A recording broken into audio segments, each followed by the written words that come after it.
Eu convido, então, o ministro da Economia, Paulo Guedes, para se juntar a mim aqui.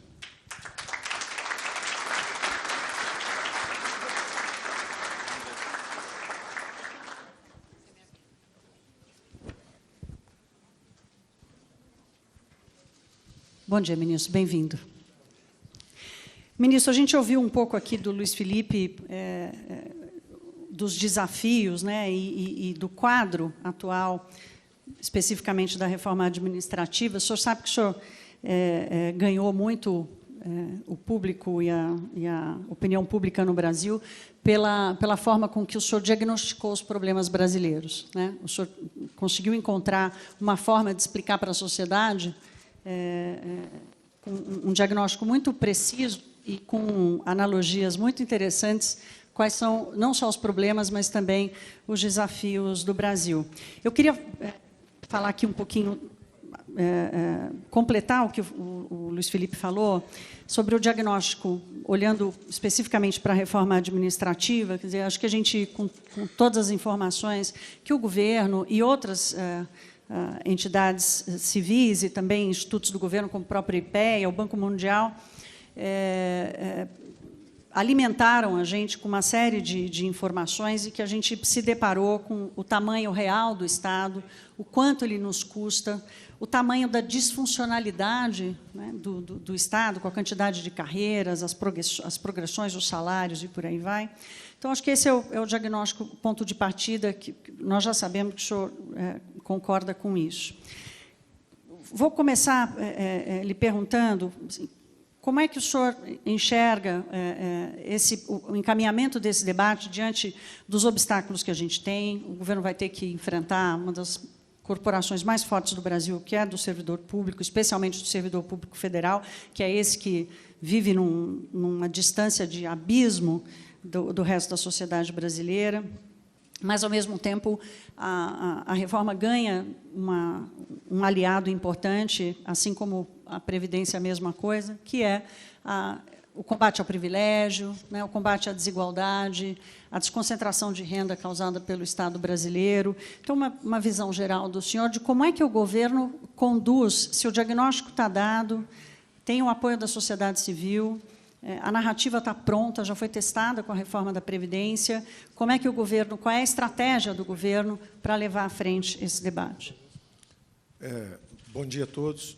Muito obrigado pelo convite, CLP, Luiz Felipe.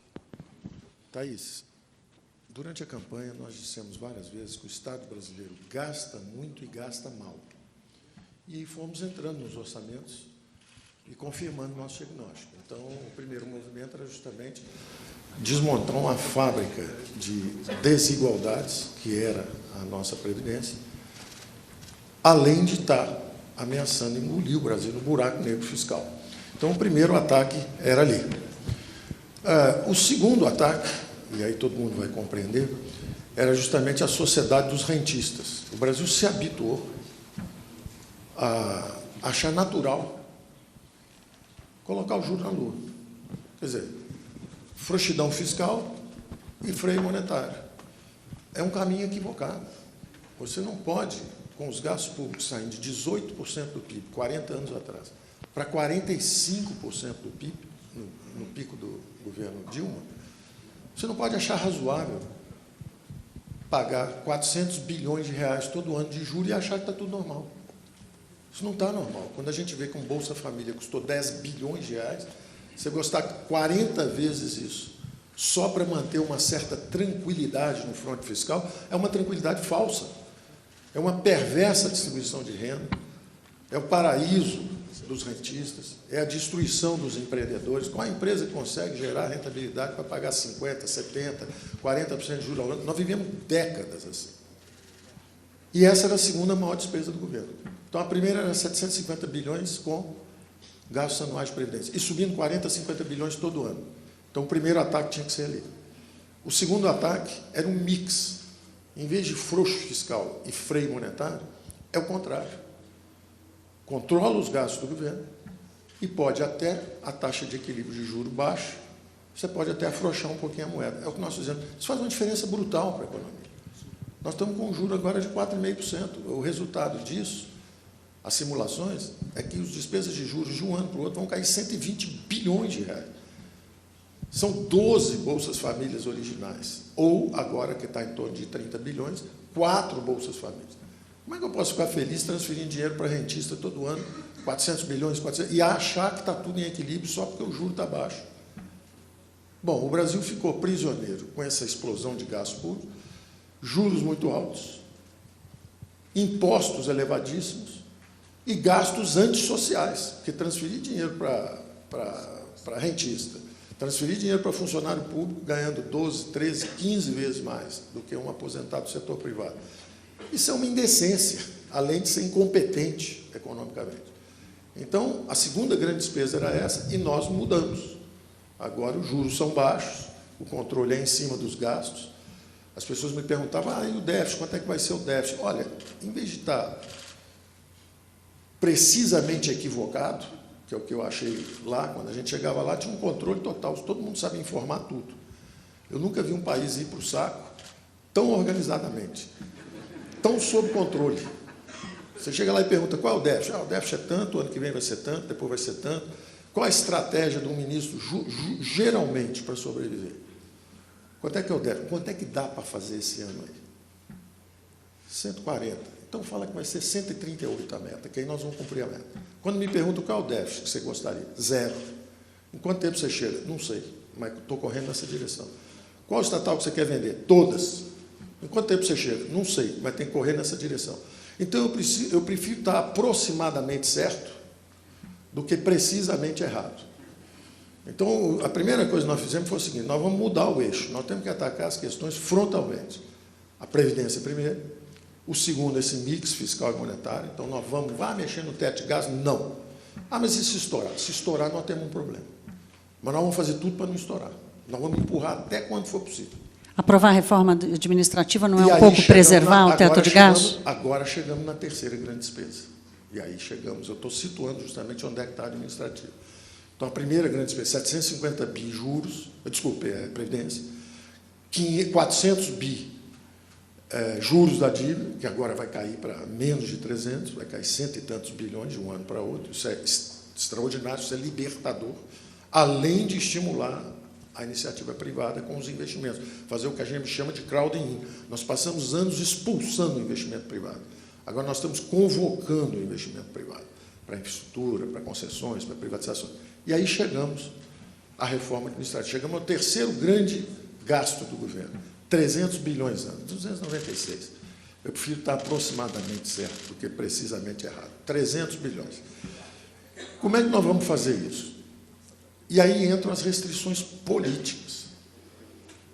O presidente diz o seguinte, olha, e isso é que às vezes explica um pouco porque que as coisas não vão na mesma velocidade. Uma coisa é a economia. A economia ela tem que estar próxima da verdade. Eu tenho que dizer sempre, eu tenho que estar buscando a verdade, eu não posso fugir da verdade. Agora, o que é possível fazer politicamente é um outro departamento. E isso eu confio nas instituições brasileiras desde o início. Eu tinha certeza que a opinião pública, por isso que eu agradeço extraordinariamente esse tipo de reunião e esse tipo de trabalho que vocês fazem, porque enquanto em países avançados, como a França, milhões de pessoas vão para a rua para impedir uma reforma, o Brasil está dando um show de maturidade de opinião pública. Milhões de pessoas na rua pedindo uma reforma, em benefício de gerações futuras. Então, lá fora, eles nos subestimam por nossa própria culpa. Como as eleições deixaram muitas cicatrizes de opinião pública, de choque de opinião pública, nós falamos muito mal do Brasil o tempo inteiro. E qual a fonte de informação deles? Quem perdeu as eleições, que era o establishment, que está há 10, 20, 30 anos governando. Então, é natural falar, olha, agora é o caos, vai ser uma confusão. Essa imagem vai lá para fora. E aí, quando você fala sobre as coisas lá de fora, eu estava falando outro dia, né, eu estava falando deles. Falei, olha, vocês sabem, a Indira Gandhi, em 70 e poucos, 1970 e poucos, disse, olha, vocês, para fugirem da miséria e da pobreza, destruíram povos, destruíram florestas. Eu estava dizendo isso para eles, mas, olha, vocês sabem que o inimigo do meio ambiente é a pobreza, vocês quebraram tudo, vocês destruíram tudo. Nós faremos diferente, até pelo alerta que vocês estão nos dando. Então, nós temos uma sociedade sofisticada, uma democracia vibrante, porque ela absorve todo mundo, ex-guerrilheiro, capitão, todo mundo cabe nela. Ela absorve, processa, a cada 2 anos nós estamos votando. Eu não conheço país que foi para a hiperinflação sem comer cavalo, é a exceção do Brasil. Né? Você pega lá o Bresciano Turrone, a história da hiperinflação na Alemanha, 17 mil cavalos abatidos em janeiro, 14 mil em fevereiro, 37 em março, 0. Por quê? Porque comeram os cavalos todos, não tinha mais cavalo para comer. O Brasil foi para a hiperinflação, sofreu as piores moratórias externas, recessão. O Brasil é prisioneiro de uma armadilha de baixo crescimento há décadas. Era um país que crescia 7,5%, mais do que China, mais do que Coreia do Sul, mais do que Japão. O Brasil, e eu usei essa imagem, é uma baleia gigantesca, enérgica, tem energia, tentando, se debatendo, e nós vamos arpoando. Nós não paramos de arpoar até ela parar. Agora ela parou. Então, nós vamos tirando os arpões. Olha onde é que está o arpão mais agudo. Onde é que está o buraco fiscal? Tira um, tira 2. A economia começa a se mover. E aí chegamos à reforma administrativa. É o terceiro grande gasto. Aí vem as restrições políticas. Não vamos atingir os direitos existentes dos funcionários atuais. Isso é uma restrição política. É uma restrição política. Agora, a quem cabe remover ou enfrentar restrições políticas? Ao Congresso, ao presidente. Então, é uma dimensão política. Então, o Paulo vai falar sobre isso, ele vai aprofundar um pouco a reforma, mas eu só quero dizer o seguinte, a nossa reforma administrativa vai, agora ela vai com restrições políticas. Se chegar na Câmara, e eu acho extraordinário isso, opinião pública, 88%, como disse o Luiz Felipe, apoiam, e 90% apoiam a meritocracia e a avaliação. A avaliação pode até ser simples, pode ser um botãozinho vermelho, um amarelo, da opinião pública. Eu acho que cada brasileiro que entrasse em qualquer departamento público, vou tirar um passaporte, vou pagar um DPVAT, qualquer coisa, você aperta um botãozinho quando você sair.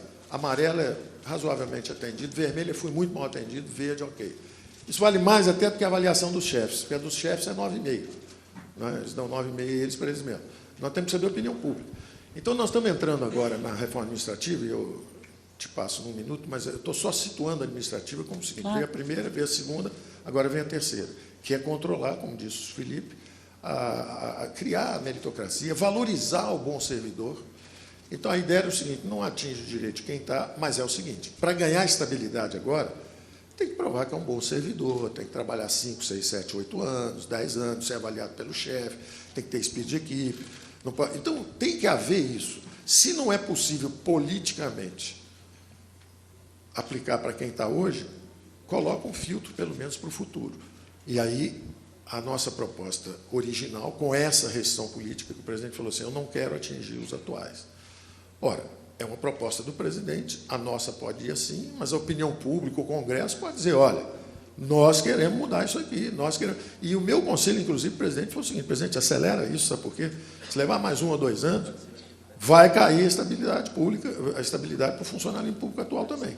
Porque vai ficando o buraco, vai ficando cada vez mais aparente, e vai chegar um momento que a opinião pública vai dizer o seguinte, olha, tem que cortar, tem que demitir mesmo, tem que... Então, e eu confio muito no Congresso, eu falei isso muito lá fora, o Congresso está trabalhando, as lideranças estão trabalhando, todas essas reformas que estão sendo encaminhadas, isso, na verdade, é uma transição incompleta, é importante a gente ter em mente isso. O Brasil era um Estado absolutista, centralizador, um leviatã, um Estado robesiano, politicamente fechado. O Estado brasileiro foi moldado sob um regime estatizante, dirigista. Quando nós redemocratizamos, nós começamos a nossa glasnost, fizemos a abertura na dimensão política, mas não transformamos o Estado na mesma velocidade. Daí as disfunções, fomos para a hiperinflação, fomos para juro alto, saímos aumentando impostos, porque nós não estávamos maduros como sociedade para fazer a transição. Os economistas deram tiro na direção errada, atacando sintoma, congelando preço, congelando ativo financeiro, os políticos estavam inebriados. O resultado final é que o Brasil é gerido hoje por um software. É uma imagem que o Mansueto usa sempre entre nós, é um software. Quer dizer, a classe política foi esvanecendo, ela foi sumindo. Quem controla o orçamento está tudo carimbado, o dinheiro está todo carimbado. Então, todas essas reformas, o processamento político é do Congresso. Ele é que sabe, em vez de uma reforma só, vão 3. Mas, na minha visão, se você perguntar a um bom economista qual é a visão, isso é um processo integrado, é de equilíbrio geral. É uma transformação do Estado em suas dimensões. Então, vamos ver. Primeira dimensão, a intertemporal, gerações futuras. Nós estamos gerando um problema tremendo para gerações futuras. Nós estamos desempregando em massa com esses encargos trabalhistas que nós temos. Então, são 40 milhões de brasileiros que estão fora do mercado de trabalho formal. E 40 milhões de brasileiros vão envelhecer e vão usar a Previdência. Eles vão quebrar a Previdência de novo, daqui a 20 anos. Nós nos salvamos com essa reforma, mas nós não fizemos a transformação do regime ainda. Aí vamos para uma segunda dimensão, administrativa. Tem que realmente criar... Eu não vou reproduzir o discurso do Luiz Felipe, que foi brilhante. Tudo que ele falou e tudo que o Paulo vai falar. É outra dimensão. Tributária, a mesma coisa.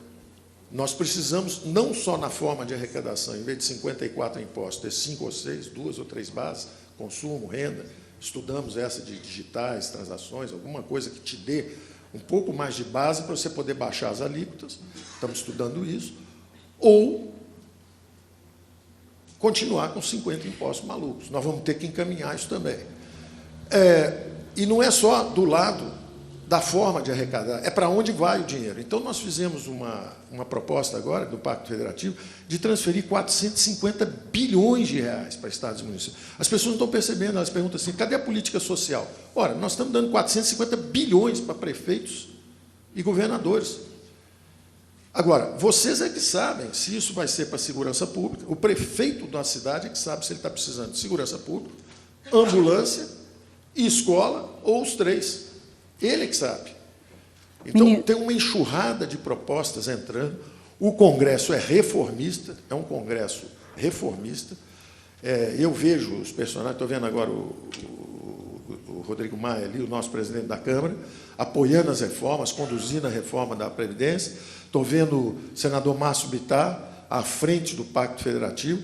Ele pegou a mensagem, ele está defendendo melhor do que eu a recuperação do controle dos orçamentos públicos pela classe política. Em vez de ser um software, é a classe política que, nas democracias avançadas, é que controla os recursos públicos. Então, ele está dizendo, desindexar, desvincular, desobrigar as despesas, para que a classe política dê um passo adiante e diga, agora nós vamos gastar mais nisso, menos naquilo, nós vamos fazer a recuperação do controle sobre os orçamentos públicos. Então, isso é o Pacto Federativo. Então, essas reformas estão entrando e elas vão passar. E o Brasil está demonstrando uma maturidade extraordinária. Ministro, a classe política está preparada para reassumir esse controle dos orçamentos públicos, em vez de deixar isso gerido por um software. Deixa eu aproveitar aqui, primeiro, anunciar a chegada do Rodrigo Maia, presidente da Câmara dos Deputados.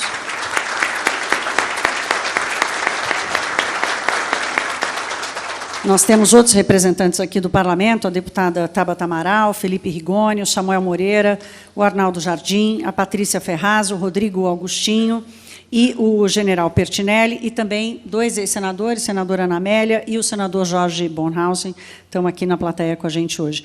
Ministro, o próprio presidente da Câmara, Rodrigo Maia, inclusive fez isso ontem, vou tomar a palavra dele aqui, já ele sobe ao palco, cobrando a reforma administrativa. Por que esse projeto ainda não chegou? E faz algumas semanas que a gente ouve o governo falar, agora vai, semana que vem, semana que vem. Qual é o compromisso que o senhor faz aqui hoje com essa plateia, com esse movimento de apoio à reforma, de quando esse projeto vai chegar nas mãos do Congresso? Nós tivemos um momento mágico, em junho e julho do ano passado, que quase engatou. E o presidente da Câmara estava a 1000 por hora, porque ele conseguiu aprovar o primeiro turno lá da reforma da Previdência, e chegou a haver um ensaio do seguinte, vamos, na semana seguinte, fazer o segundo turno, e fazendo o segundo turno, aprovação na Câmara da Previdenciária, o Alcolumbre chegou a cogitar, presidente do Senado, chegou a cogitar de não sair em férias.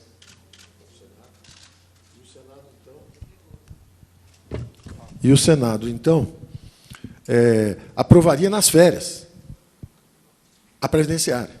Os 2 turnos, nas férias. Era um momento mágico. A gente chegou a sentar, conversar sobre isso. E aí, logo depois, entrava tributária, entrava administrativa. Podia ser um momento mágico. Mas a política é assim. E eu aprendi e valorizo o processo. O próprio deputado Rodrigo Maia, presidente da Câmara, virou e falou assim, olha, eu não vou correr risco de não aprovarmos. Está havendo desacertos. E são desacertos republicanos. Tem deputado que fala, olha, eu preciso de saúde, educação lá no meu estado, eu só posso aprovar se tiver isso, se tiver aquilo. Quando há desacertos, justamente a competência na condução disso, que o Rodrigo tem, não posso submeter a uma derrota, eu preciso esperar isso um pouco. Na hora que espera um pouco, dá uma empurradinha, aí não saiu de férias, aí a gente perde um time, aí aquilo que estava pronto para ser mandado começa a circular dentro, começa a circular para um lado, aí começa a organizar a resistência. Então, houve momentos em que tinha muita resistência, inclusive a reforma administrativa. Essa resistência tende a aumentar, né, ministro? Eu acho que sim. Eu acho que do ponto de vista do papel do governo, como o governo se prepara para enfrentar isso, então, qual é o timing do governo? Bom, o resultado foi justamente que, quanto mais tempo passa, maior a desidratação dessas reformas. Não é? E também não é só o governo, é dos 2 lados. Eu estou estudando uma base de transição, e também se a Câmara vira e fala, impostos, isso aqui, de jeito nenhum, pá! Aí cai um secretário da Receita. Vai atrasar uma reforma, ou não? Um sujeito ficou 7 meses conduzindo, toma um tiro, cai a coluna central do templo. Vai levar mais 1 ou 2 meses, até você reprocessar aquele negócio que estava acontecendo. Então, e isso é natural, não tem problema. O senhor não está com... Qual é a pressa que o senhor tem? Então, não, qual é o timing do esse governo? ano, não, eu acho o seguinte, uma coisa é o que nós queremos, nós vamos encaminhar tudo, esse é o compromisso. Vai administrativo, o compromisso foi do presidente, o presidente falou, eu vou encaminhar. O presidente da Câmara, corretamente, está pressionando a implementação, o ritmo das reformas. Está dizendo, olha, pode mandar que nós estamos preparados. Os acordos estão sendo brilhantemente conduzidos por eles lá.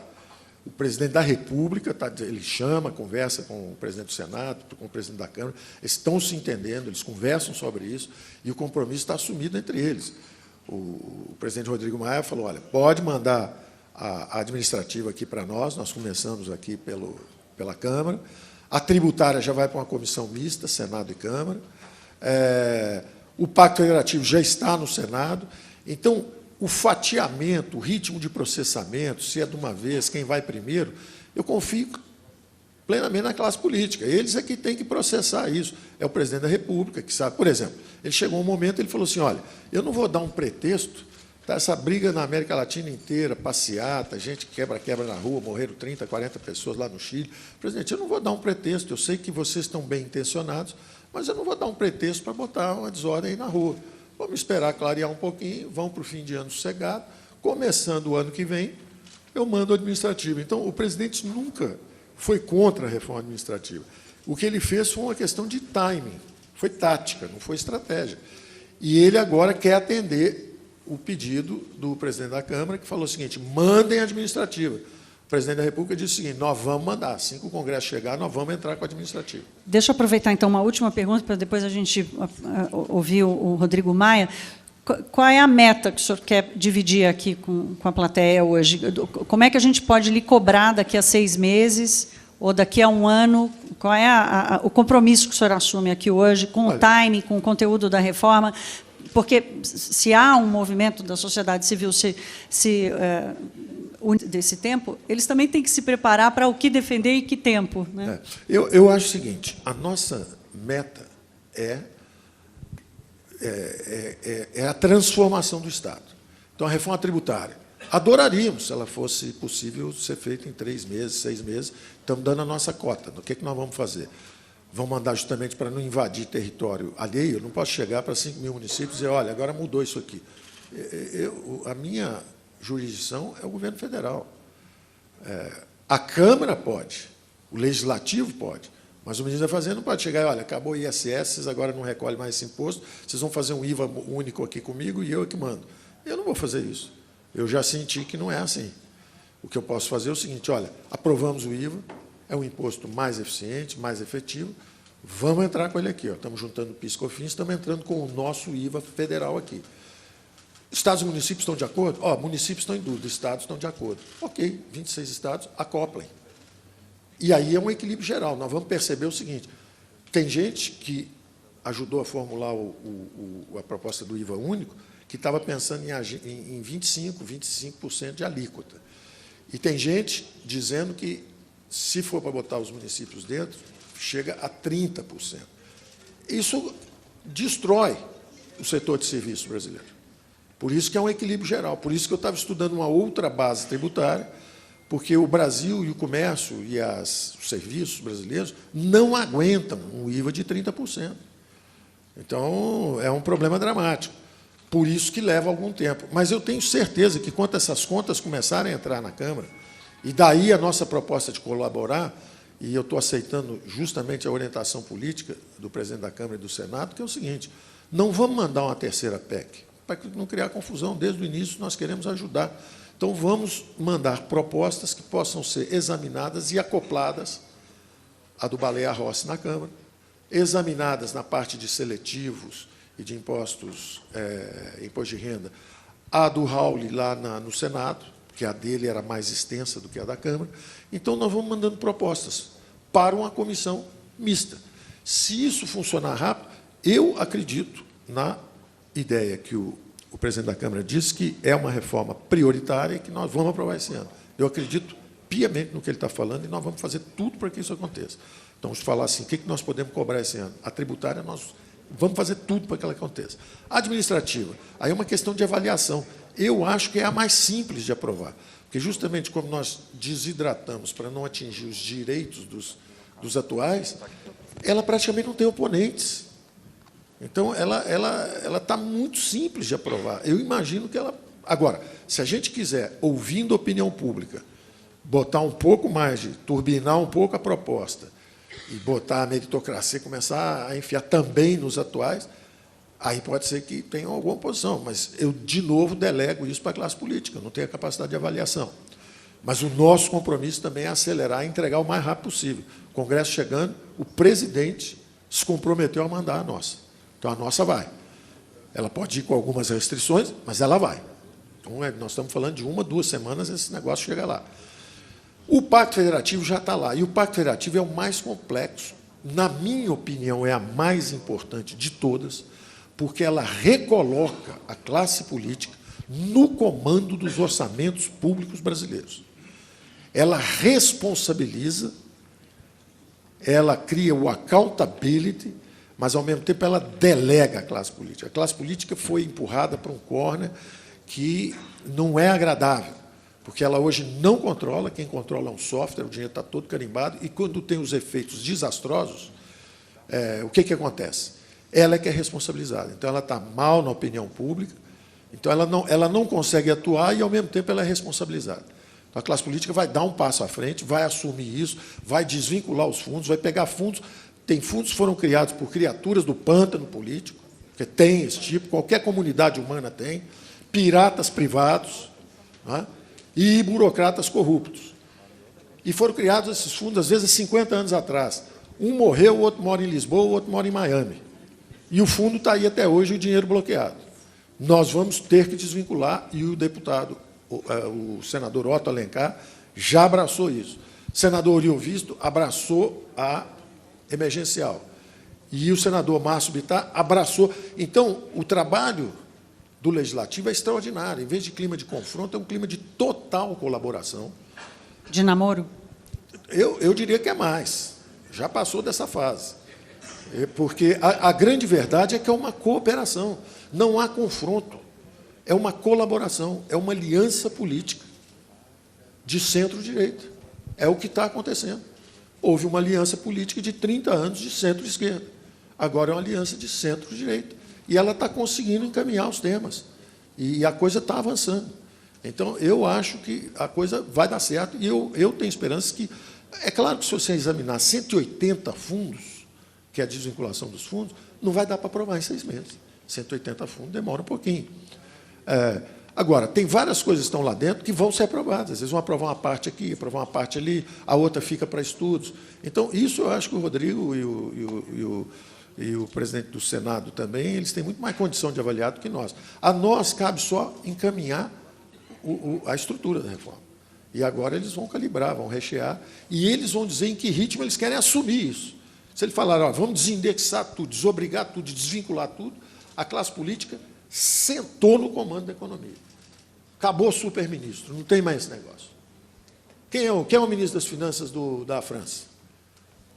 Quem é o ministro das Finanças da Alemanha? Quem conhece aí? Quem é o ministro das Finanças da Suíça? Ninguém conhece. Conhecem o senhor, né? Agora, aqui o ministro anda com um sacão de dinheiro, todo mundo correndo atrás dele. Entendeu? E está errado isso. E está errado isso. Não tem, porque o dinheiro não é dele. Eu até explico isso para os outros ministros. Vem cá, vocês acham que o dinheiro é meu? Cada vez que um leva um dinheirinho para cá, sobra menos para vocês todos. Outro dia um circulou um negócio, ó, precisamos disso aqui. Aí todo mundo, eu apoio, eu apoio, eu apoio. Eu falei, ó, manda cada um quanto é que vai pagar. Porque apoiar é botar a mão no bolso e pagar. Apoiar não é falar, eu te apoio. Quanto é que sai do seu ministério para apoiar ele? Eu quero ver a força do seu apoio.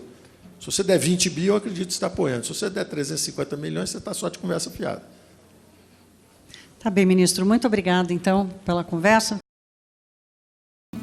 Se inscreva no canal e ative o sininho para não perder as novidades. Obrigada a todos por assistirem e até o próximo vídeo.